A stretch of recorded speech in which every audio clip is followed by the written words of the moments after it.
পূর্ব দিক থেকে সূর্য উঠে পশ্চিমেতে যায়,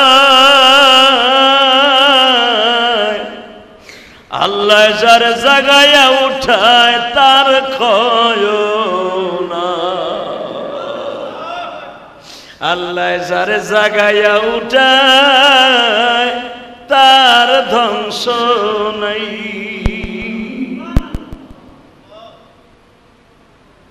কত সুন্দর ছিল বাবা এই জগতের বাদশা জমিনে,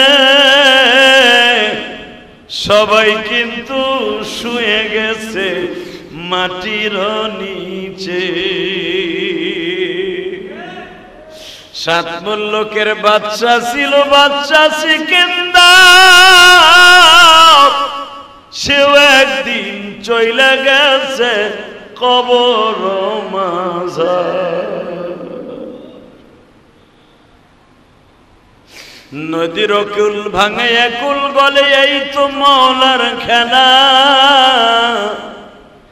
সকাল বেলার ধনী তুমি, ফকির সন্ধ্যা বেলা। বুঝাইয়া কত কি হয়েছে? পিয়ন দিয়ে আমার ধাক্কাইয়া অফিস থেকে বাইর করে দিছে। এই যে টাকা দেখতাছ, এই টাকাগুলো আসলে আমি রিক্সা চালাইয়া ইনকাম করছি।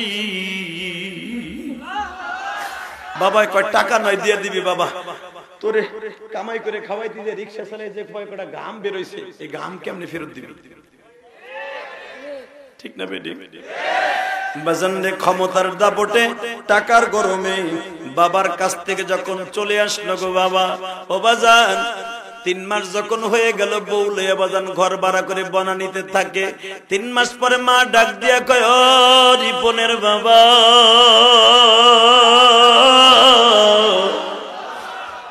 ওলাই নয় ভুল করছে, আমরা কেমনে ভুল করি? তোমার আমি বলি 3 মাস পোলাটা রাগ করে চলে গেছে, তুমি একটু যাও, যাইয়া দেখো আমার পোলাটা কেমন আছে। বাজান রে, বাবা যখন মতিঝিল 14 তলার নিচতলায় বাবা ছেলের দেখার জন্য আসছে, যুবক এখন চোখের পানি ফেলাইয়া কাঁদবি। নিচতলায় যখন দাঁড়ায় আছে ব্যাংকের নিচে, ইন দি মিন টাইমে সিসি ক্যামেরা দিয়া পোলার অফিসে বসে দেখছে আমার বাবা, রিক্সা চালক বাবা, আমার বাবা আসছে আমার কাছে দেখা করতে। সিসি ক্যামেরায় দেখা দারওয়ানরে ডাক দিয়া কয়, ওই বুড়া যেন উপরে আসতে না পারে। যুবক ভাই রে,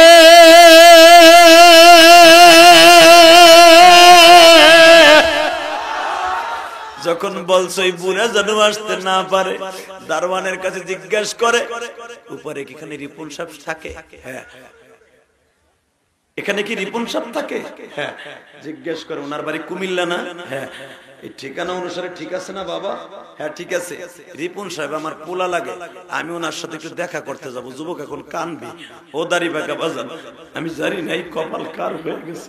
দারোয়ান বলে, শোনেন চাচা, পোলাটা কিন্তু আপনার, আমার না, আপনি আমার বাপ না। আপনি যে পোলারে দেখতে যাবেন, আপনার পোলা জানোয়ার হয়ে গেছে। আপনি এখানে দেখে সিসি ক্যামেরা দেখছে 14 তলায় বইয়া, দেখে বলছে বুড়া যেন উপরে আসতে না পারে। পিয়ন দিয়ে 300 টাকা পাঠাই দিছে, এই 300 টাকা লয়ে যাইতে কইছে, আপনার এখানে রাখা যাবে না, আপনি থাকলে আমার চাকরি থাকবে না। বাবা চোখের পানি ছেড়ে দিয়ে কয়, তাহলে রিক্সা চালাইয়া শিক্ষিত বানাই কি জানোয়ার বানাই ফেললাম? দারোয়ান এদিকে আয়, তুই আমার ছেলের মতো বাবা, তুই 300 টাকা দিছিলি না, স্যারের হাতে 300 টাকা রিটার্ন দি বলিস এই 300 টাকা লাগবে না, আমি এখনো রিক্সার প্যাডেল মারতে পারি। আল্লাহু আকবার বলতে পারলেন? বাজান রে, এই কথা শুনতে দেরি আছে, সঙ্গে সঙ্গে বলে 300 টাকা ফেরত দিয়ে 3 দিন রিক্সা চালাইয়া সায়দাবাদ থেকে কিছু টাকা ইনকাম করিয়া বাবা আল্লাহর বান্দা কিছু বাজার সদাই করিয়ে বাড়িতে চলে গেছে। মা জিজ্ঞেস করে, আমার রিপন তোমারে কি কি দিছি একটু দেখাও না। ব্যাগের মধ্যে থেকে পুরান জিনিস বাইর করে, পুরান টাকা, পচা টাকা বাইর করে। মা জিজ্ঞেস করে, আমার রিপন কি তোমার নতুন টাকা দেয় নাই? সে তো ব্যাংকে চাকরি করে, ব্যাংকে তো নতুন টাকা থাকে। এবার বলতেছে, তোমার দি দেখতেছি পুরান টাকা, আসলে সত্য কথা কও না, তোমারে কি আমার রিপন কথা বলে নাই? বাবা কান্দে আর কয়, বউ রে, তোর পোলার পোলা নাই, জানোয়ার হয়ে গেছে। বুঝাইয়া কও তো কি হয়েছে? পিয়ন দিয়ে আমার ধাক্কাইয়া অফিস থেকে বাইর করে দিছে। এই যে টাকা দেখতাছ,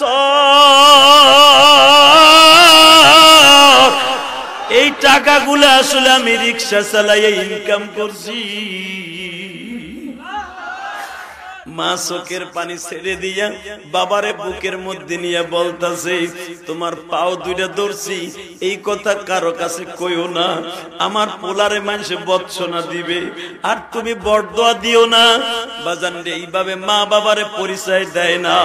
8 বছর হয়ে গেল, রিপন সাহেবের 3টা ছেলে মেয়ে বনানীতে শ্বশুর বাড়িতে থাকে গো বাবা।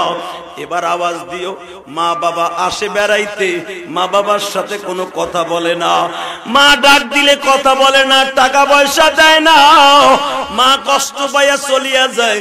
বলে, বাবারে এমন কি অপরাধ করলাম, মা বাবার সাথে কথা বলস না? যুবক রে, মা বাপ থাইকা তোরা খারাপ ব্যবহার করস। আর ইলিয়াসুর রহমান জেহাদির মা 12 বছর বয়সে চলে গেছে বাবা। বাংলাদেশে কত ঘুরলাম, মার মতো কাউরে পাই না। বাইরে এখন একটা আওয়াজ দিয়া দেখায়া দাও, 8 বছর হয়ে গেল মা বাবারে ঠিক মতো খাওন পরন দেয় না। ইন দি মিন টাইমে হঠাৎ করে রমজান মাস, শীতের মৌসুম, প্রথম জুমা পড়তে গেছে গুলশান সেন্ট্রাল মসজিদে বাবা। যখন পড়তে গেছে, খতিব সাহেব ওয়াজ করছে, হুমায়া জান্নাতুকা হুমায়া নারুকা, মা বাবা তোমার জান্নাত, মা বাবা তোমার জাহান্নাম। এই কথাটা বলতে দিয়েছে। ছেলেরা বসো। গুলশান মসজিদের ইমাম সাহেব বললেন, ওই সন্তানের কুত্তার দাম আছে, ওর দাম নাই। যেই সন্তানের টাকার মধ্যে মা বাবার হেচ্ছা নাই, কথা কন না কেন? যে সন্তানের কাছ থেকে মা বাবা টাকা পায় না, কুত্তার দাম আছে, ওর দাম নাই। যুবক টাকাই দিকে ওয়াজ শুনে আর মাথার মধ্যে গেরা উঠে গেছে, হায় হায়, এই 8টা বছর আমি আমার মা বাবার খবর লই না, আমি জাহান্নামী তলে। বাড়িতে যে বলছে, বৌরে বৌরে, এটা কথা কই, রাগ করিসটা কি, তোরে বিয়ে করে আজকে আমার মা বাবার কথা ভুলে গেলাম। বউ বাবারে চোখ এক কথা কবি না, তুই এই ফকিন্নির পোলা, তুই আমারে বিয়ে করে তোর মা বাবা ভুলে গেছর মানে? তুই তোর মা বাবার সাথে কথা কস্তা, তোর মা আমার বাসায় আসলে আমি তাদের সাথে ভালো ব্যবহার করি। তুই তোর মা বাবার সাথে কথা কস্তা, আমি কোনোদিন নিষেধ করছি? এই যে তোর 3টা পোলাপান আছে না, আমি এই 3টারে হিগাইতেছি, তুই যখন বুড়ো হবি তোর বাপের মতো তোর বাইর করে দেব। কয় কস কি? কয় হ্যাঁ, তুই যা করবি তাই পাবি। এগুলাকে আমি জীবন দিছি। কয় হ্যাঁ, বুড়া মা বাপরে ডাক দেস না তুই, তোর আমি এত বুঝাই হনুস না, বাবা বরদা নিস না। এবার টাকা যুবক যে কোনো এই কথা শুনছি, বলে আগামী বৃহস্পতিবারই আমি এখনই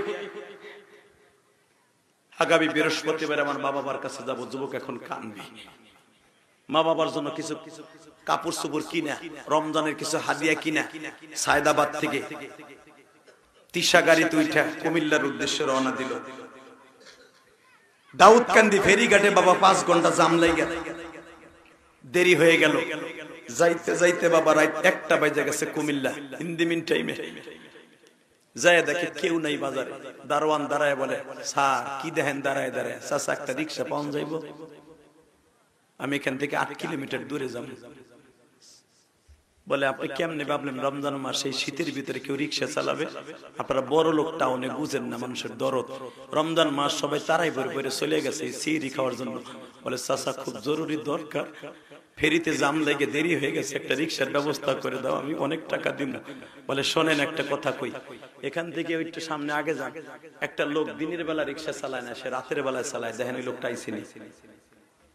কয়দিন ধরে আসে না, লোকটা অসুস্থ, দেখেন পাওয়া যায় নাকি। বাবা কিছু দূর যাওয়ার পর আপনাকে ধরেন রাস্তার মোড়ে ময়মনসিংহ জামালপুরের রোডে যায়, দেখে একটা লোক চারটা খাম্বার মাঝখানে কম্বলের মতো একটা জ্যাকেট গায়ে দিয়া, পুরা মাফলার দিয়া, পুরা চোখটা ঘেরা, কালো চশমা দিয়া চোখের মধ্যে লাগাইয়া রিক্সার উপরে কাইতে পড়ে রইছে।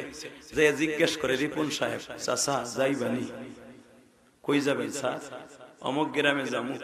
রিক্সার ভিতর দিয়ে চশমার ফাঁক দিয়ে তাকায়, দেখে আজকে চাচা যাইবানি যে বলে, সে আমার কলিজার টুকরা পোলা।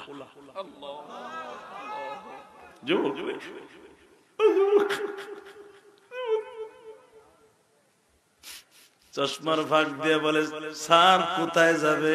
অমুক গ্রামে যাম। চাচা তোমার কথা বোঝা যায় না, শীতের ভিতরে মুখটা ঢাকা। স্যার বুঝতে হবে না, রিক্সায় ওঠেন, আপনারে লইয়া যায়।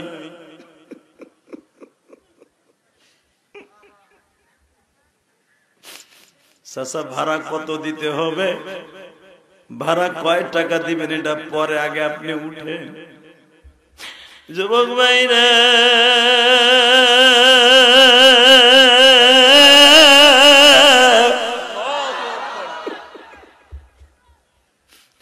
রিক্সার প্যাডেল মারতে মারতে 5 কিলো গেছে বাবা। একটা ব্রিজের উপরে রিক্সা উঠাইতে যায়, বুকের মধ্যে ব্যথা শুরু হয়ে গেছে। বলতেছে, স্যার আমি আপনার কাছে মাপ চাই, আমি আর রিক্সা চালাইতে পারবো না। কেন পারবা না? এটা ডাকাইতের রাস্তা, তুমি পারবা না তো আমার লইছো কে? এ বুড়া তুই কি পারবি না তলে লইছস কে? এই কথা বলে বাবা হাতাড়া কাছাইয়া থাপ্পড় মারবে। বলে, স্যার আপনি থাপ্পড়টা মারার আগে টর্চ লাইটটা একবার আমার দিকে একটু মারেন। লাইটটা মারার সাথে যুবক এখন একটা চিৎকার মারবি, আমি জানি না কার জানো বাবা নাই গো।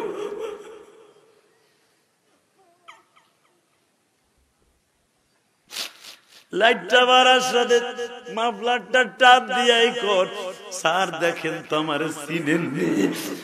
রিক্সার থেকে লাফ দিয়ে নাইমা পা দুটা জড়াই ধরে বলে, ও বাবা বাবা গো,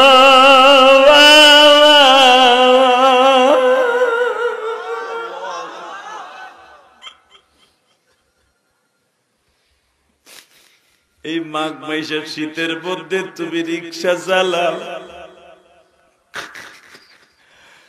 এই কুমিল্লা সদর দক্ষিণে এই শীতের মধ্যে কেউ বাইরে নেই, আর তুমি রিক্সা চালাও। বাবাই কান্দে আর কয়, রিপুন সাহেব 8 বছর ধরে কোনো খাওন পরন দেন না, বাসায় গেলে কুকুরের মতো ব্যবহার করেন। আপনার মা আপনার টেনশনে হাঁপানির রোগী হয়ে গেছে। আপনার মা রোজাটাও থাকতে পারে না, কাশতে কাশতে রক্ত পড়ে। ইফতারি করব একটা খাবারও নাই, সেহরি খাবো কি দিয়া, আপনার মায়ের ঔষধ কিনবো কি দিয়া। এই জন্য শরীরে জ্বর লইয়া রিক্সা লইয়া নামছি। আজকে ইফতারি করছি 1 মুঠ শুকনা মুড়ি দিয়া, 1 গ্লাস পানি দিয়া। বাবা গো তুমি আমারে মাফ করে দাও।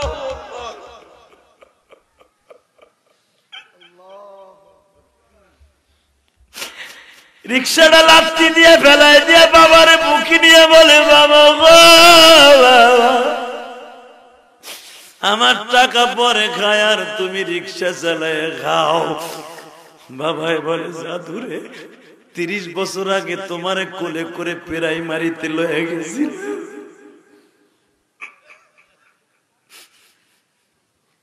বাবা মা কেমন আছে চলেন যাই দেখি কেমন আছে।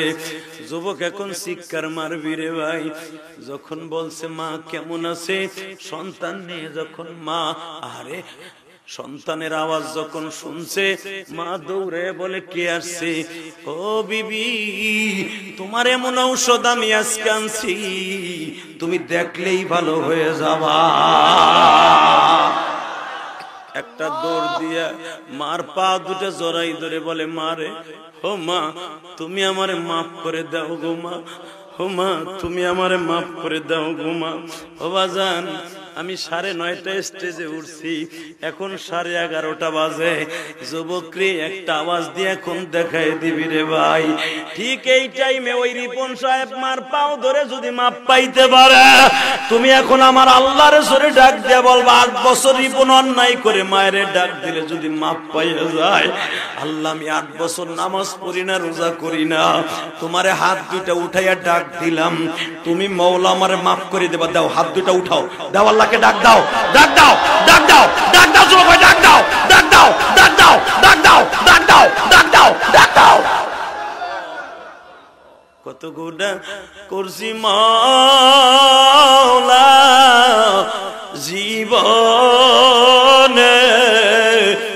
মাফ কইরা দাও তোমার নামের খাতিরে।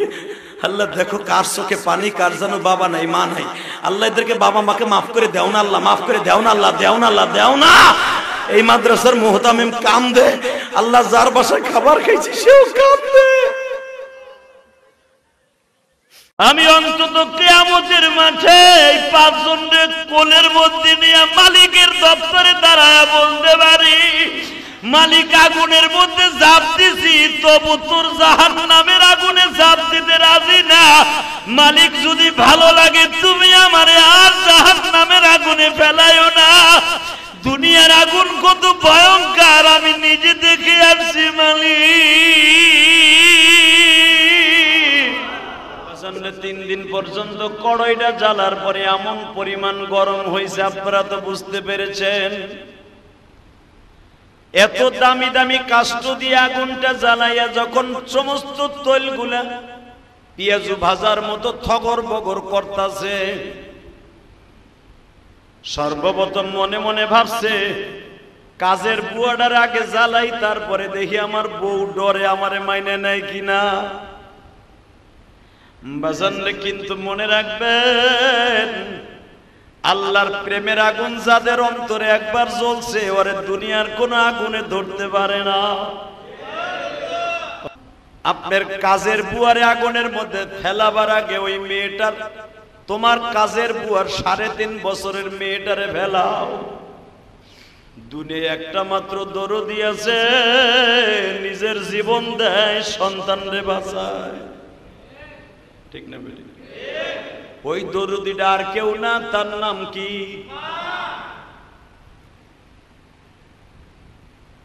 ফিরাউন দেখেন কেমন রাজনীতি করে। 3.5 বছরের বাচ্চাটাকে ধরিয়া নিয়ে হাত পা বাঁধিয়া কাজের বুয়ার সামনে আর আসিয়ার সামনে বলে, তোর মেয়েটাকে কিন্তু এখন এই গরম তেলের মধ্যে ফেলে দিব।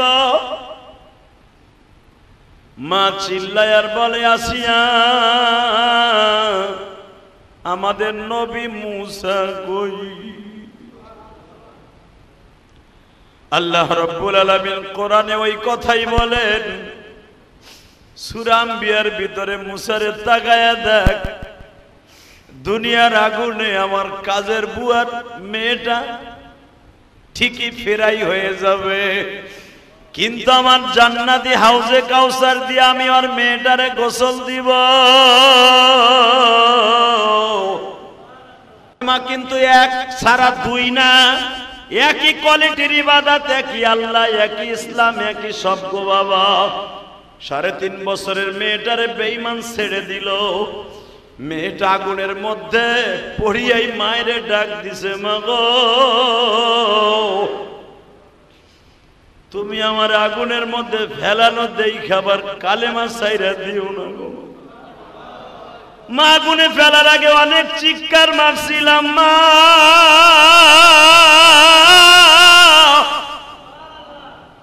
মনে করছিলাম এই তেলের মধ্যে বুঝি মৃত্যুর অনেক যন্ত্রণা গো মা, কিন্তু জানতাম না এই কড়ের ভিতর দিয়ে ডাইরেক্ট আমার মওলার বাড়ির রাস্তা গো মা। মেয়েটা এত জোরে জোরে চিৎকার মারে বাবা, এই চিৎকার বেঈমান বুঝে না, মা ঠিকই বুঝতেছে। মা হাতটা বাড়ায় বলে, মা গো তুই যা, আমি আসতেছি তোর রাস্তায়। মেয়েটা যখন বাবা একবারে ফেরাই হয়ে গেল, চামড়া হাড্ডি গুলো একবারে কই মাছের মতো ভাজা হয়ে গেছে। এবার ওই মেয়েটার মা বলতেছে, কাজের বুয়া বলতেছে, এবার আমার পালা। এ বাচ্চা, যাইবার আগে একটা কথা বইলা দিয়ে যাইব, আমি মইরা যাব, কোনো দুঃখ নাই, তবে আমার সাথে একটা ওয়াদা দেন। আমার দুইটা মেয়ে একটা ছেলে, আমার স্বামী আর আমি সহ এই 5 জন সদস্যরে আপনি কই মাছের মতো ভাইজা ফেললেন। আমার মনে কোনো দুঃখ নাই, যদি আপনার বাড়ি অন্তত 18 বছর আমি কাজের বুয়া হিসাবে কাজ করছি, মুসা পয়গম্বরেরও খেদমত করছি, আপনার কাপড় চোপড়ও আমি ধুইয়া দিছি। আপনি একদিন আমার পরে খুশি হইয়া বলছিলেন, তুই আমার জামা কাপড় এমন ভাবে খেদমত করছস, বল তুই কি চাস।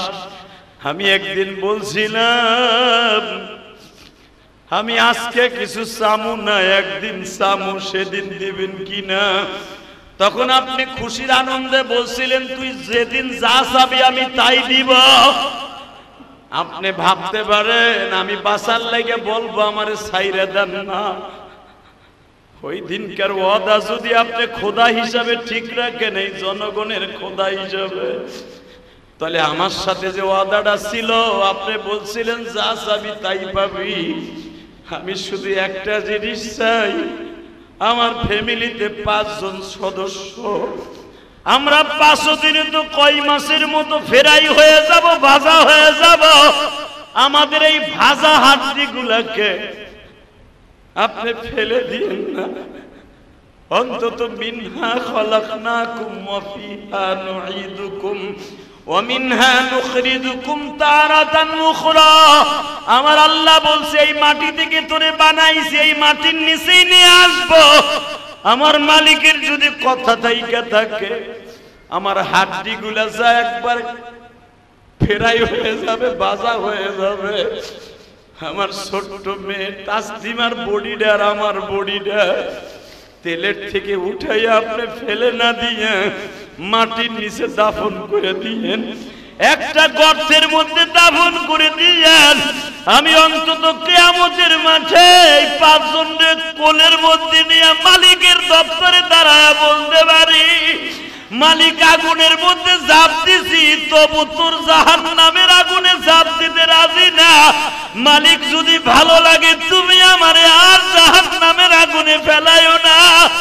দুনিয়ার আগুন কত ভয়ঙ্কর আমি নিজে দেখে আসছি মালিক।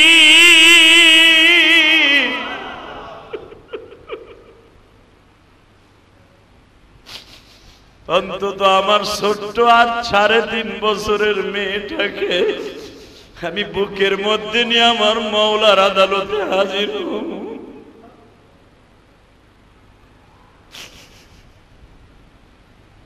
আপনি আমার বডিটারে ভাজা হওয়ার পরে মাটির নিচে দাফন করে দিয়েন।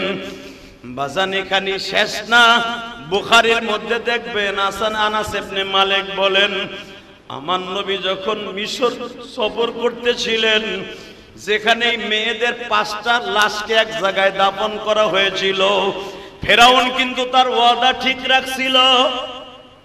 তেলের থেকে তাদের 5টা লাশ উঠাইয়া একবারে বাবা কই মাছের মতো ফেরাই হয়ে গেছে। ফার্মের মুরগি ভাজলে যেরকম ভাবে ভাজা হয়ে যায়, গিরিল হয়ে যায়, সমস্ত চামড়াগুলা বাবা ভাজা হয়ে একবারে কড়কুড়ে হয়ে গেছে। এই লাশটারে উঠাইয়া মাটির নিচে দাফন করে দিছে। 1-2 বছর পরে নয়, 3000 বছর পরে আমার নবী দুনিয়া আসলেন। আল্লাহু আকবার জোরে বলতে হবে। মুসা নবীর মাঝে আমার নবীর মাঝে 3000 বছরের ডিফারেন্স। নবী যখন এই কবরের পাশ দিয়া মিশর যাইতেছিলেন, আমার নবী আবু বকর ওমরের ডেকে ডেকে বলেন, কিরে দেখো তো কোন জায়গার থেকে জান্নাতের খুশবু আসতেছে, দেখো তো কোন গর্তের থেকে জান্নাতের খুশবু আসে। ওই দেশের বাচ্চাকে ডাক দিছে, ও বাচ্চা এই জায়গার ইতিহাসটা কি? বাচ্চা বইলা দিলেন, এই যে সেই কায়রো শহর, যেই শহরে ফেরাউন বাস করত, আর এই যে সেই রুম, যেই রুমের থেকে ধরিয়া নিয়ে এসে ওই কাজের বুয়ার মেয়ে তাসলিমা সহ 5 জনকে দাফন করা হয়েছিল। আমার নবী চোখের পানি দিয়ে ওমরকে বলে, ওমর রে তাকায় দেখ, ওই কঙ্কলের ভিতর থেকে জান্নাতের খুশবু আসতেছে। ওমর তাকায় দেখ, কিয়ামত পর্যন্ত এই পাহাড়ের থেকে জান্নাতের খুশবু আসবে রে ওমর। 3000 বছর আগে এই 5টা লাশকে এক জায়গায় গোপন করছে। আমার মালিক আমার নাকে জান্নাতের খুশবু, তোমাদের নাকে জান্নাতের খুশবু এনে দিছে। বাজান এখনো পর্যন্ত এই পাহাড়টারে কিন্তু সীসা দিয়া ঢালাই দিয়ে রেখে দিয়েছে মিশরের বাদশা। আমি আপনাদের খেদমত আরজ করতে চাই, কাজের বুয়া যদি সে জান্নাতের খুশবু লইয়া পাহাড়ের নিচে ঘুমায় থাকতে পারে, ঈমান রাখতে যাইয়া যদি কোনো মুহূর্তে কোনো বেঈমানের বিরুদ্ধে মোকাবেলা করার জন্য জীবন দিতে হয়, রাজি আছেন না নাই? নদীর এই কুল ভাঙে এই কুল করে, এই তো মাওলার খেলা। সকালবেলা ধনী ছিল, ফকির সন্ধ্যাবেলা। কমেন্ট বক্সে জানিয়ে দিন আপনার মতামত। ভিডিওটি ভালো লাগলে অবশ্যই একটি লাইক দিন এবং শেয়ার করুন। পরবর্তী আপডেটের জন্য চ্যানেলটি সাবস্ক্রাইব করে আমাদের সাথেই থাকুন। ধন্যবাদ।